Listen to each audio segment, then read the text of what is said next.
Let me just go on record by saying this to my hardcore Christians, the Middle West. Nobody's trying to take Sky Daddy away from you. That's what some people call Jesus or God. They call him Sky Daddy. Nobody's trying to take Sky Daddy from me. I was born and raised in church, devout Christian.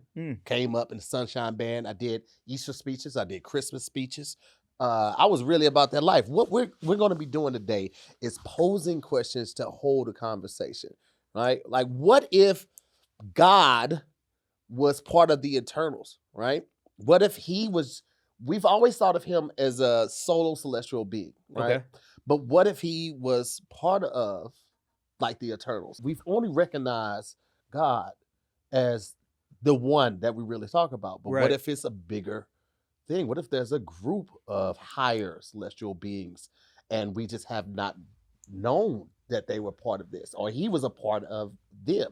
With your religious background, is there room for that in your life? I think there's room for the conversation. Yes. Again, we're not trying to take Sky Daddy from nobody. Mm-hmm. All right? My Jesus is going to be my Jesus to the day I die. I love my God, Lord and Savior. That's not going to change. Yeah. But I do think this is interesting. And one of the things I think that's the most interesting about our religion and being taught of just a solo God is that so many of the stories of the ancient gods, their purpose, what they did, how they acted, how they saved, how they cultivated human race is very similar to our gods. Yeah. There are a lot of parallels.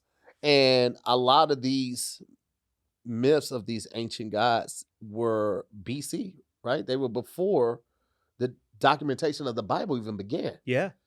So either, I don't know. I'm going to just leave it at that.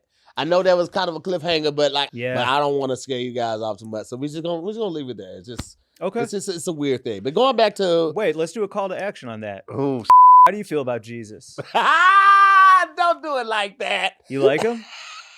You a fan? Is he your BFF? Is he your BFF? Do you even still have a WWJD bracelet? Because if not, then does Jesus even know you? Right. Yeah. I mean, has your opinion on God changed as you've grown older or had experiences that you cannot explain? Ooh. You know, I saw an alien. Yeah. I know we're going to talk about it a little later, but this feels like the right place to say Halloween 2023, driving with Tina and a couple of friends. Shout out Julia, shout out Delaney. We're driving full costumes, Taco Bell, 2 a.m. Yeah. And we see an alien spacecraft. We cannot describe it. I'll show you the video. Okay. And we see an alien spacecraft go over our thing on the way to Taco Bell. And we were like, oh, maybe it's going to Taco Bell too. You know, like who knows? That Crunchwrap looks like a UFO. Crunchwrap is legit. Now let me ask you this, because this is going to make a big difference on how I and the rest of the people watching react to this footage.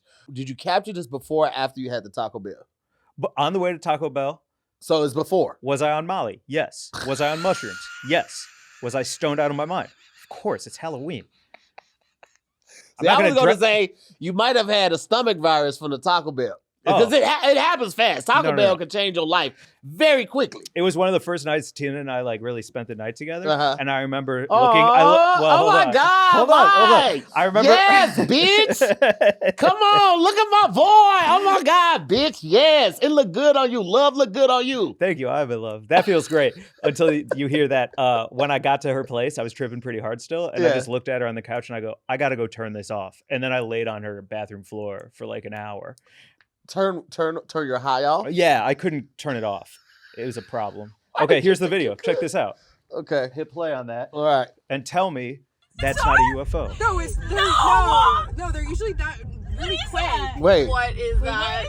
No. Okay, wait. Now you listen. What is that? That's the beginning of a low budget scary film, though. That's usually how it starts off in the car, and that's exactly what that was weird because it almost looked like it could have been an asteroid, but it was actually ascending. Yes, exactly. Which asteroids don't do. Alien. All right, man. I will enter that into the library of proof. Thank you. Okay, you're welcome. Going back to the chariots of the gods, he basically was saying that incredible technology, architecture, and artifacts of the ancient world were either built by aliens or built by humans who were given knowledge by aliens or extraterrestrial visitors to our planet. And he gave examples of the Egyptian pyramids, Stonehenge, the Piri Rice world map. Now, okay, because I've had a lot of time to think about this. Not a lot of time, but shit has been settling with me. And this is I got more about Eric, but real quick, I really think that the pyramids and the rest of the wonders were really built by either aliens or alien machinery because they are so precise down to like a tenth of the degree when it comes to like them tracking astrological constellations, things like that. Like immaculate, right? Yeah. But then the Egyptians just have these crude paintings, 2D of this and a lizard and some sandals and the pharaoh and the crow. And it's like, no. Obviously, they didn't do the pyramids because they did this with crayons. You telling me, can you imagine an Egyptian rapping like Pharaoh, Sphinx, but you did the pyramids? Yeah, but you don't have a handle on noses. Right? You can't even draw a nose. Or a head. They made it like this. The people like this. So you telling me you can't get this right? Yeah. The anatomy of you can't get this right, but you can build this pyramid. That. Mm-hmm. The pyramid, Stonehenge, all that shit. Aliens. I mean, just based on the sheer size of it and the technology that was available back then, you mean to tell me that the Egyptians did the pyramids, but they didn't have tennis shoes? That's a very good point. They didn't have tennis shoes. You got leather sandals, but no tennis shoes, but you building pyramids? And no sunglasses. And all that sand, and you don't have anything to cover. No sunglasses. I guarantee the Egyptians didn't have a sign that was like X amount of days since last accident. Yeah. And every workplace has to have that. Uh-huh. Aliens did that shit, bro. That's just something that came to me like this week. I was like, it's no way they did that shit. It's a good point. Yeah, man. You've seen the hieroglyphics. All right, but anyway, moving on. Von Daniken's other big idea was that the art and mythology of the ancient world depicts these encounters with aliens as the ancient humans would have seen them.